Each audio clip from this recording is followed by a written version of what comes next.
Good evening and welcome to Legal Tech Live, episode 108. I'm your host, Nick Rishwain.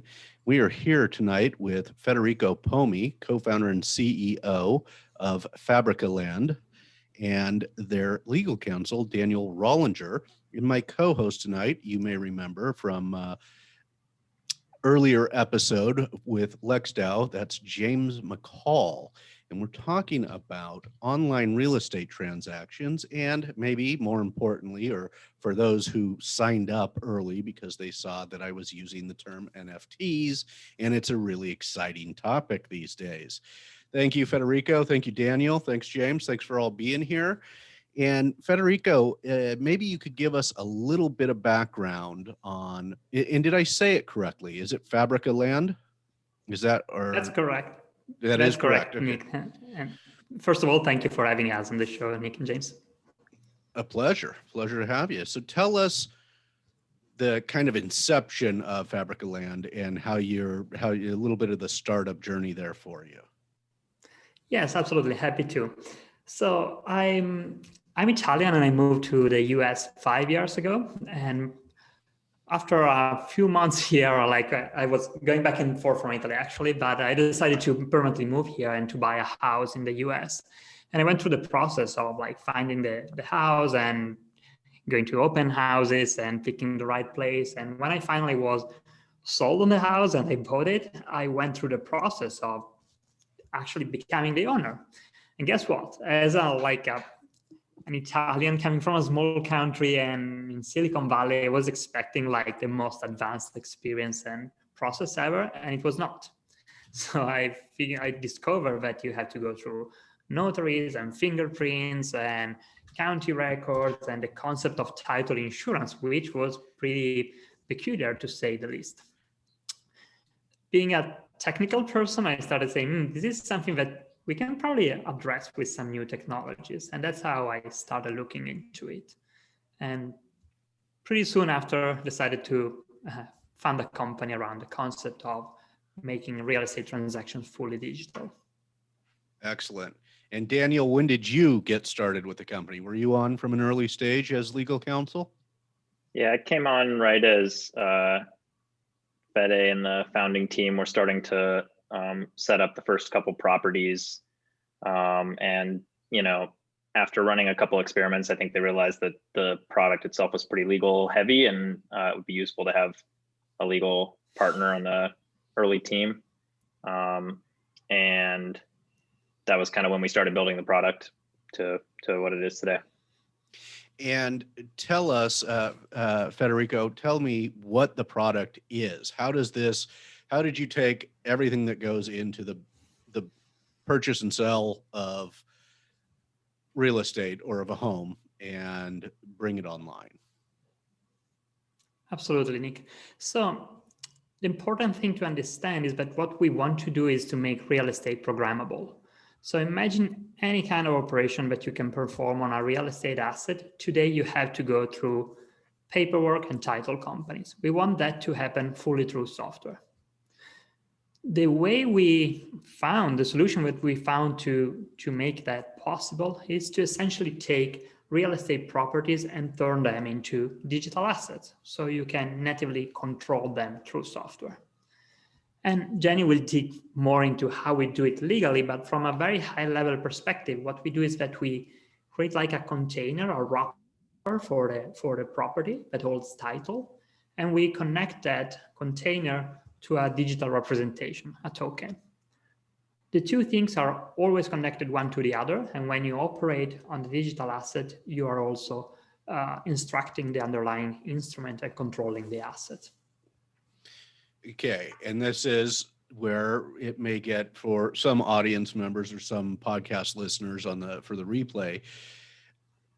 And in fact, I was asking James this, which is how I brought him in to, all right, you may have some questions here that I don't have, but is it the deed that you're putting into a digital wrapper, or is it a different type of entity? Happy to take that. Take that, Daniel, please. That's all right. So taking a step back. Okay. ownership of real property in the US is controlled by claims on property, right? So you go to the state and you tell them that you have a claim to a parcel of land, and they effectively broadcast that claim to the world through a county recorder. Right. What we do is we effectively facilitate the posting of a claim on real property to an entity, and that entity is structured, and part of our broadcast is portraying that the entity is structured to be maintained and controlled via a connection to this digital token.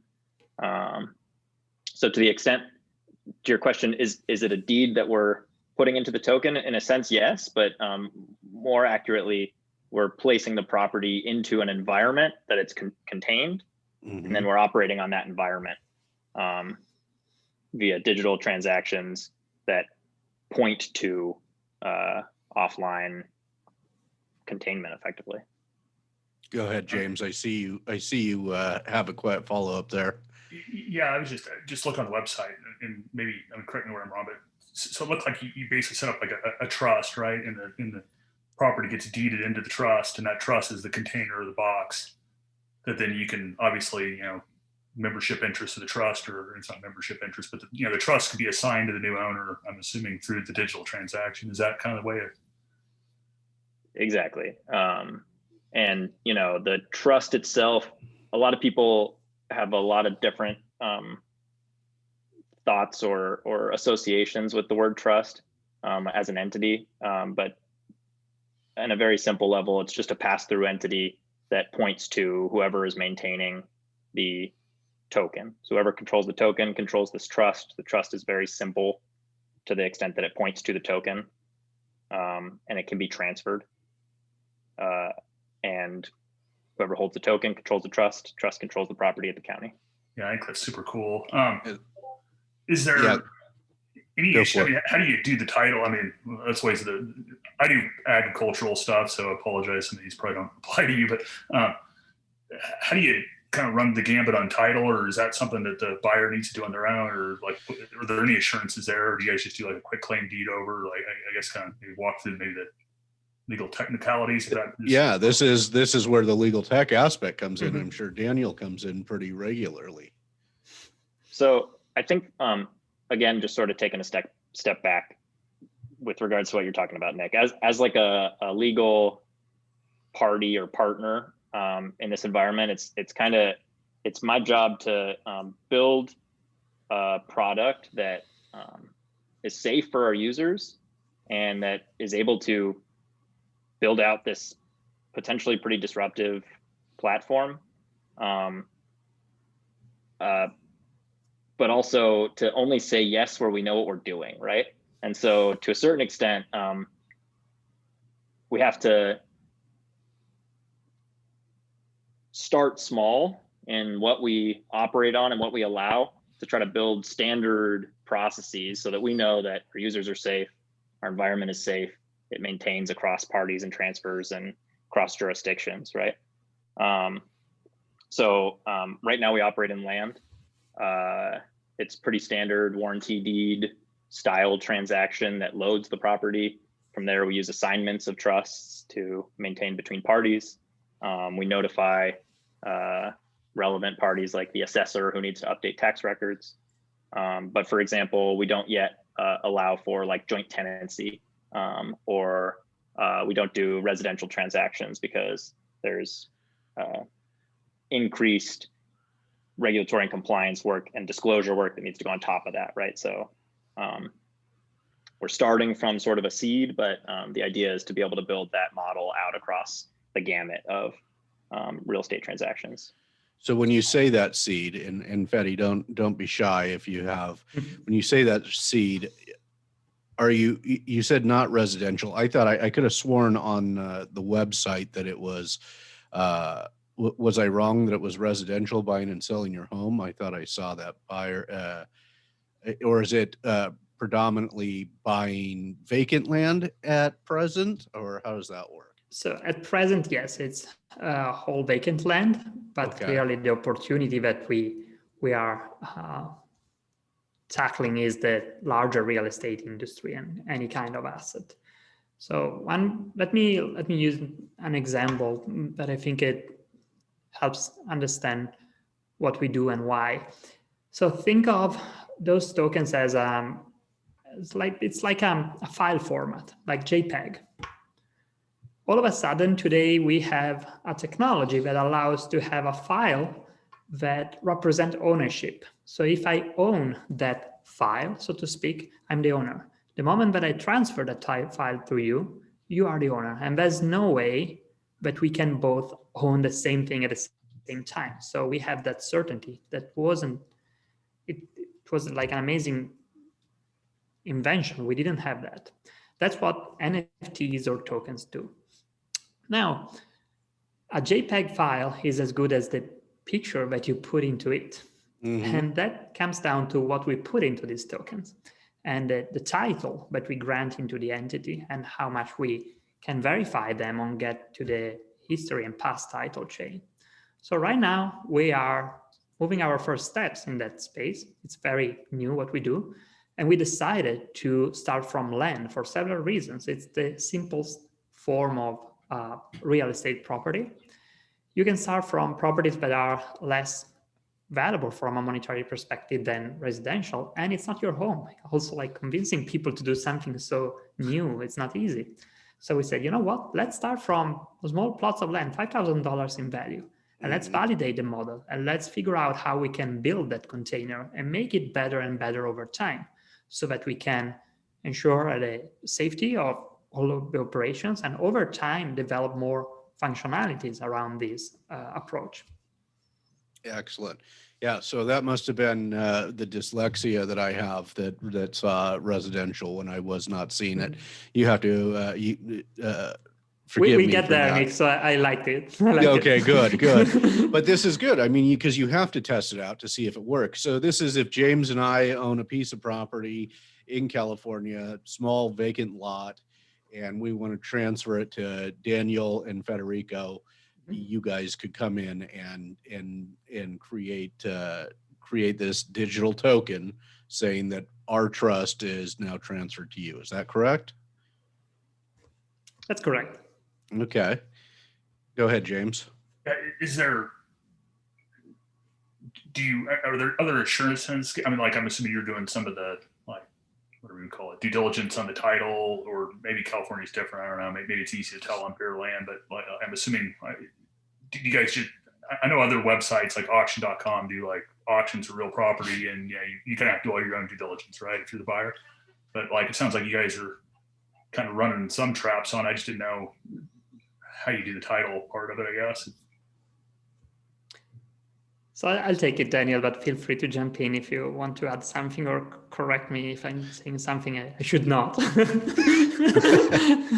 why it's always good to have legal counsel available. Right? Yeah, right.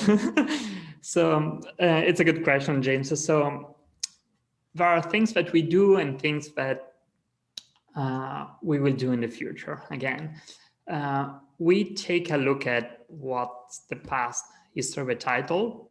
We're not allowed with current licenses to say what we think about the past history of a title, nor to provide any insurance or guarantee on it. So that to be very explicit. So we don't provide title insurance as of today. Clearly, if we notice something that doesn't seem right, we jump in and tell the person who is loading this property, are you sure about it, or like try to suggest to review what they're doing. But at the end of the day, is the buyer that needs to review the past history of a title and documents that we attach and provide to make sure that that sort of verification can be performed as easily as possible. That is today's situation. Down the road, clearly, we want to get to a point where we can say, hey, you know what? We looked into the title. It's perfect as for all we could see. And on top of that, we provide you a guarantee or assurance or insurance that you're safe. And that if you hold the token, you are the person who owns the property, and there are no issues with that. So that's where we want to go. clearly takes some time to get there. Yeah. This we don't expect. Look, we do early stage startups on this show very often, so we expect that it's early stage. And sorry, let me just, Daniel, is it all right what I said? Are we safe with those words? We'll slip in a disclosure in the edit process, right? We can. Okay. This is raw footage. This is We'll raw dub it. footage. Don't worry, in post, it's all good in post. In some states you can do, I mean, my understanding, you can have attorney letters, or like every state's different, right, on how the process works for title. So like I just, I mean, I'm in Idaho. It's just like everyone's different. So I didn't know if something was special with the states you picked or what. So apologize for probing questions, but just trying to figure it out. So. Yeah, and so Daniel mentioned Ross Campbell, I think, is who put us in touch, and Daniel and I had a little back and forth in Twitter DMs, and Daniel had explained to me that you guys have sold several pieces of property in California, I think New Mexico and Arizona, as I recall. Daniel, correct me if I'm wrong. So you've sold these pieces of property. How did that process? Can you take us through a little bit of, without doing a full demo, but how does that go from point A to the end? Sure. Yeah, I think just for starters, when we began, we first acquired some properties, loaded them, sold them amongst ourselves and to outside parties as sort of us. You can't provide insurance as a non-licensed title company to a transaction you're not a party to, but you can provide any assurance you want to a transaction you are a party to. So okay. We felt pretty safe in that environment. And then once we kind of proved the model, from there, it's effectively effectuating real estate transactions in the land transaction space, what people would call land flipping usually. Mm-hmm. We have a number of professional land sellers who utilize our platform to do their transactions in California, Arizona, and New Mexico. And we picked those states mostly because of demand. Coupled with a regulatory environment that was viable. Like James mentioned, there are some states where, for example, you need an attorney involved in closing. Doesn't make it impossible for Fabrica to contemplate being there in the future, but it's just a higher barrier to entry than what the opportunity is available to us. But yeah, very simply, the title transaction happens at the start. So there doesn't even need to be a buyer necessarily lined up, but the person who intends to sell the property will load it into a trust. We do the deed transaction, confirm recording. And at that point, you can put the property for sale on the platform. Anyone can come on and after, being identity verified, go through and complete the purchase of that property. Don't ever need to talk to the seller. Don't need to leave your chair. Obviously, you're encouraged to do your own diligence. But if you know it's the property you want, you can go through and it can be in your inventory in a matter of minutes. Do you find it really looks like buying something on Amazon, honestly. Right. Yeah, that's what I thought when I saw it. The experience is that you go through a checkout process. You basically take a look at who the seller is, verify the title information on the property, click on buy now, connect your bank account, and in a matter of you sign the contracts, of course, Daniel, and then in a matter of a couple of minutes, you become the owner of a property through the trust that already owned the title. Go ahead, James. I know you had a follow-up there. Yeah, I must have lost it somewhere, but yeah, go ahead. Sorry. This is what happens. This happens, everybody, when you invite people to have cocktails on your show. Sometimes questions get lost. Yeah. It's just how it works. I wish I had a dog I could just bring up for a second. Don't remind me. Don't you? If you have questions in the Facebook group or in the Zoom room, please go ahead and post them. We will get to that. I know Cameron's here. He hasn't trolled us yet. He was trolling us on Twitter. So let's take a couple of these really interesting and fun questions that Daniel actually proposed when he was doing my job before the show. Let me pull those up, Daniel, real quick. You talked about, is real estate art? And this is maybe a question you're getting regularly because everything NFT right now is really exciting in the art space. So is real estate art, is that what you're selling in this tokenized version of real estate? Well, let me be clear first. Fede is certainly the NFT expert in the room. Right. So I'll let him speak to that. Okay. But, I think to a certain extent, maybe I was being a bit tongue in cheek, but the question of what is art is pretty relevant in the NFT space right now. Right. Actually, it was Cameron who raised the question of, if you connect real property to an NFT that is also a piece of art, does it increase the value by the value of the real estate? And I would say also that oftentimes real estate is art, right? You could look at a Frank Lloyd Wright property, for example. You could have crop circles on a farm, or just some nice trees and a little river running through, That's very romantic. I'm touched, Daniel. You should see some plots of land. We are for sure like some piece of art, right? I'm just kidding. That's a good.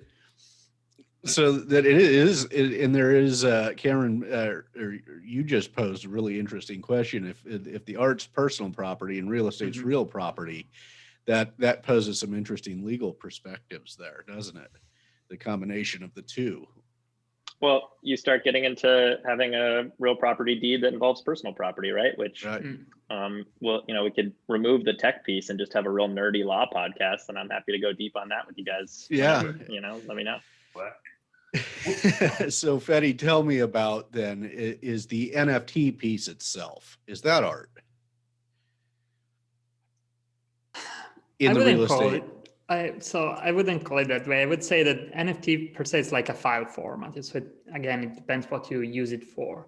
The thing that what I find super interesting is that when you have a new technology, you first have like low-hanging fruits and what are like the easiest use cases to support. And gaming was the first one. So you've seen like CryptoKitties was the first use of NFTs. So it was like a way to a game around ownership of specific animals, digital animals or game pieces.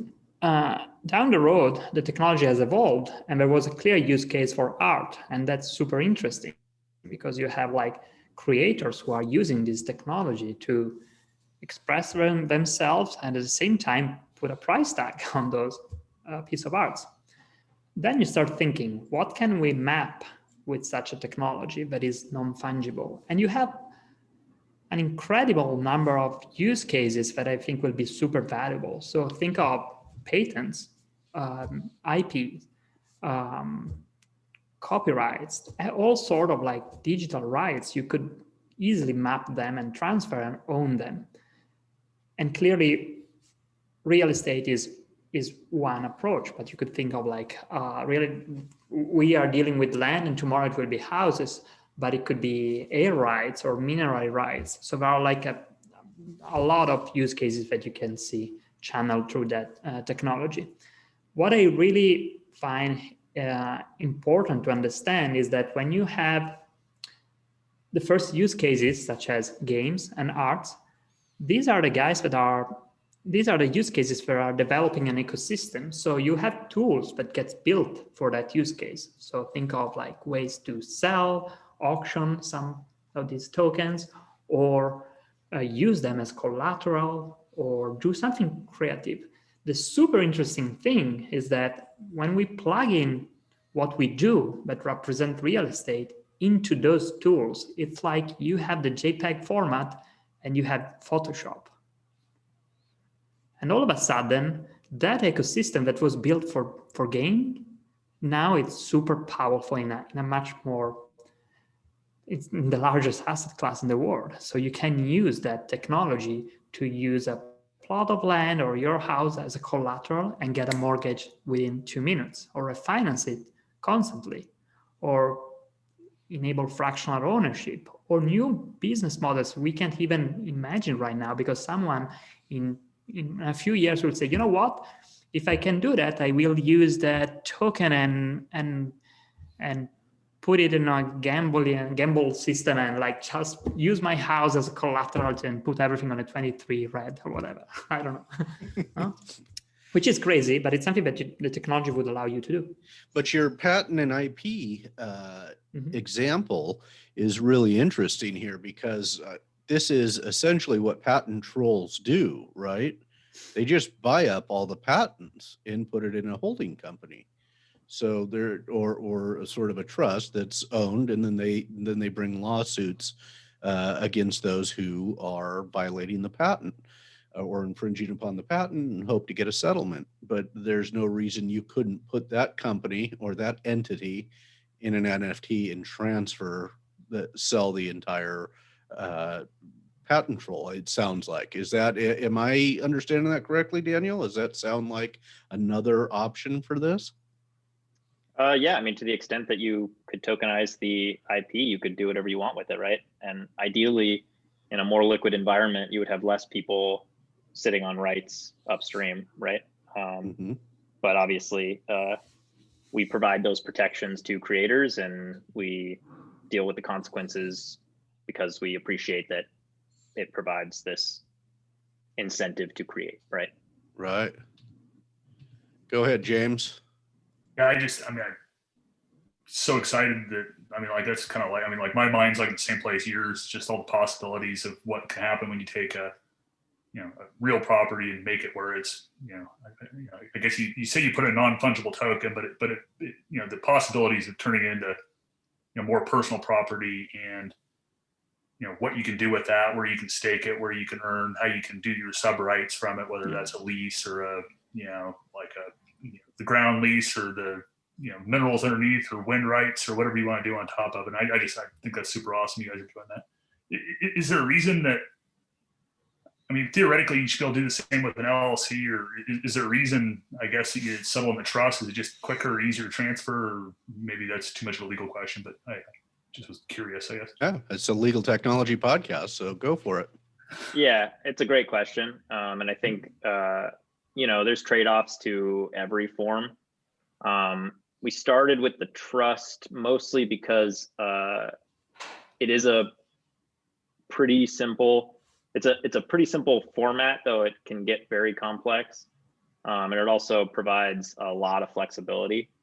And then, from a brass tacks perspective too, not having to pay a registration fee every year is pretty important for an asset that already pays property tax yearly. And, the goal is to add as little cost on top of this as possible to create value rather than destroy it, right? Which kind of leads me into, since this is a startup, it leads me into the question as to, how do you guys get paid in the transaction? Now, let me add one thing on James' question. Sure. I think we picked the trust because of the reason that Daniel mentioned, and essentially it's something that we can spin up pretty easily on each property. So setting it up, it's something that we can do without registration and so on. So it's the easiest way to wrap those properties or those titles with a light entity. Clearly, the trust works well, but it has its limitations, and we are looking at other ways to wrap those properties with more structured entities. An interesting thing is that we will get to a point where we will probably have several different approaches on the system. So you could have some properties that are held into trust, other properties that will be into LLCs or other kind of entities. And when you have an LLC, perhaps you'll be able to do more with the property. Or perhaps in some geography or other countries, we will have to use other instruments. But that's sort of like a from a tech perspective, it's like a middle layer that allows us to have different plugins into the different geographies and system that we want to work within. Nick, sorry. Back to your question. It's fascinating, and I think that's good. It's good for clarity.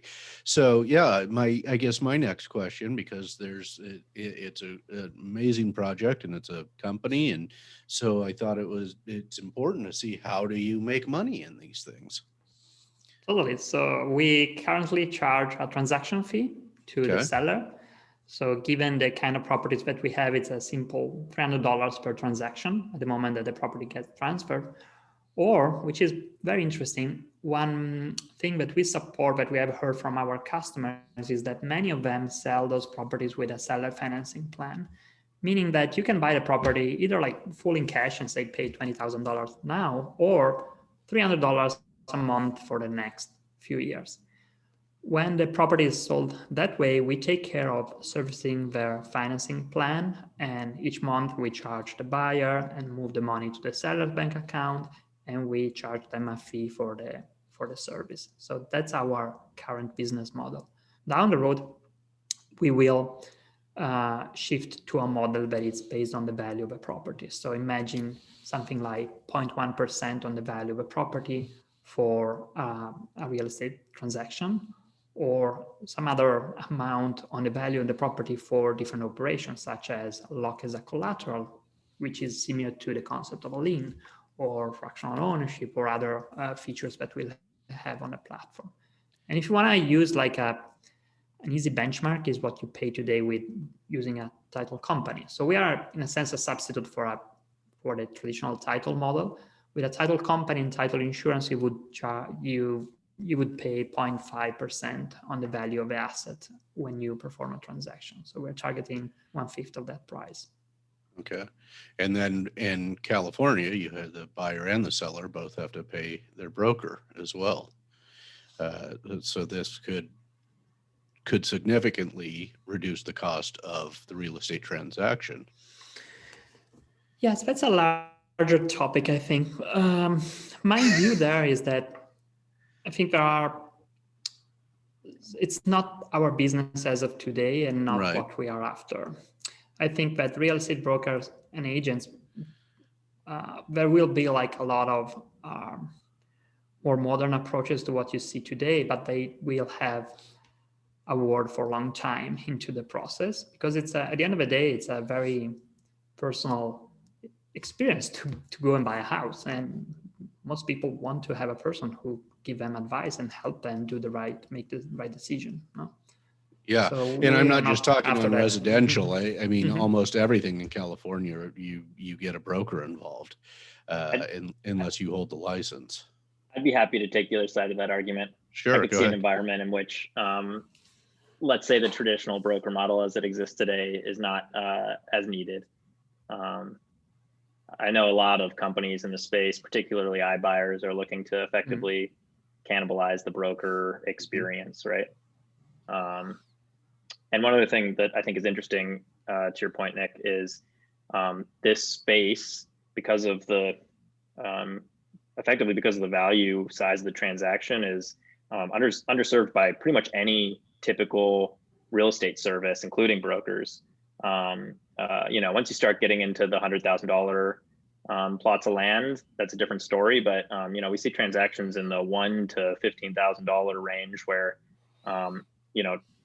title and title insurance is completely priced out, because Fede said 0.5%, but there's a floor, which is, at that point going to be up to 10-15% of the transaction itself.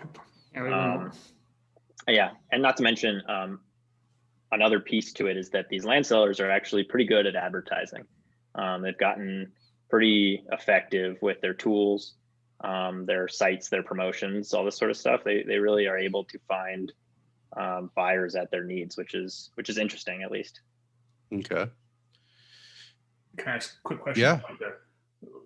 The front end, may I just miss this, but how is the back end powered? Which blockchain do you guys use? Can you talk about that, or like kind of how do you handle all the awesome stuff that happens that no one else sees? So very abstract. Happy to. So under the hood, all the tokens that we use are standard ERC 721 tokens on the Ethereum blockchain, which is a decision that we made early on to pick that blockchain and that standard, because it was the one gaining more adoption in terms of smart contracts and so on. And we are very happy to have made that decision, since like today, all of what you see about like NFTs is basically on the same standard what you use. And it's interesting because you can log into existing platform and see our plots of land being transferred, since like you have a public view of what happens on our platform. So it's on Ethereum, and we use ERC 721 as a standard. I know that it makes Cameron happy based on what his tweet was about the technicalities that he wanted us to get into. I'm sorry, Cameron, that's just slightly less than you wanted. But so if I want to go and I play around and I want to buy a piece of property after the show tonight,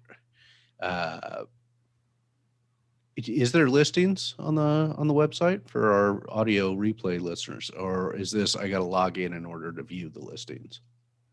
So it's interesting because right now we are not acting as a marketplace per se. So we let our seller go out and publish their listings on the marketplace that they use, and they include a link, but it's the closing link that we provide them that allows to buy the property. Okay, all right. We're about 40 minutes in here, James. You have a follow-up on that? Yeah. Or some more of the technicalities that you're interested in? Yeah, I was just, wondering if you guys, and maybe this is probably just a dumb question, but, I think it was Medici Ventures at some point was working with I think it's Teton County in Wyoming to put their whole property records on the blockchain or something.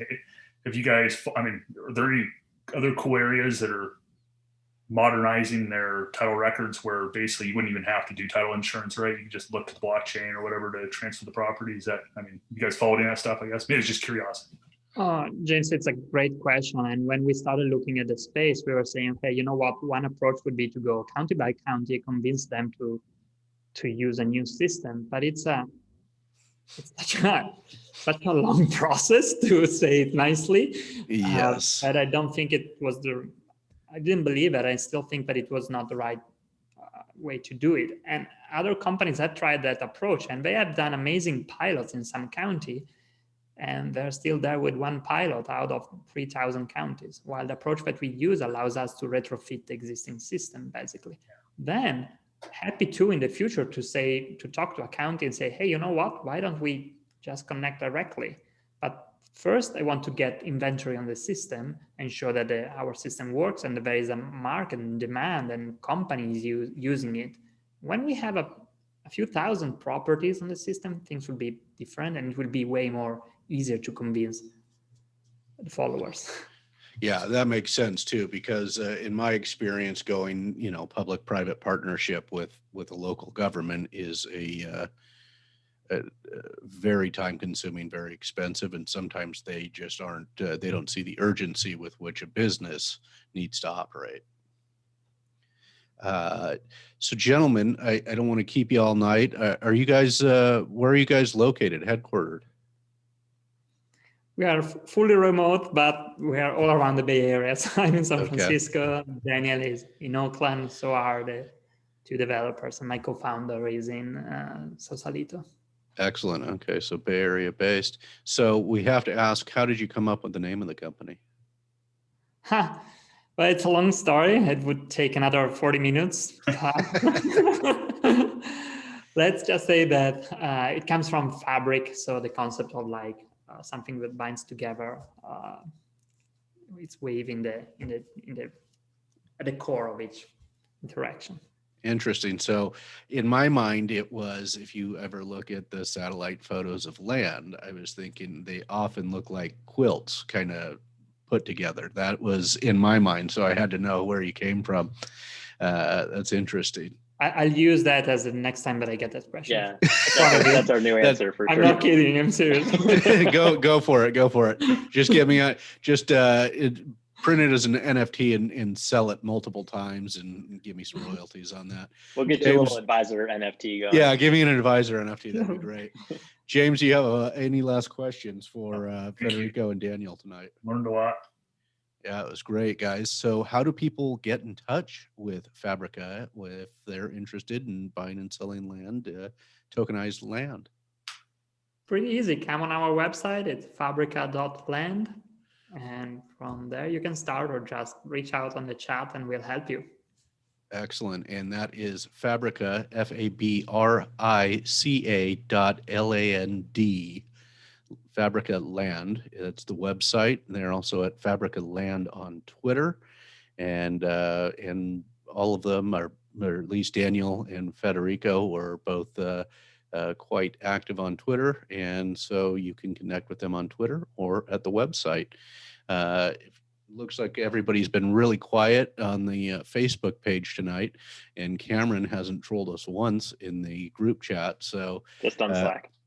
He didn't understand how willing I was to be trolled. So thank you, gentlemen, for being here. Our guests tonight were Daniel Rollingher. Am I saying that correct, Daniel? Rollingher. Daniel Rollingher, who's legal counsel for Fabrica.land. Federico Pomi, who is CEO and co-founder. And my guest host tonight was James McCall. Thank you all for being here. Don't disappear when we stop recording. And we will see you all, not next week, but the week after. Have a good evening. Thanks, guys. Thank you.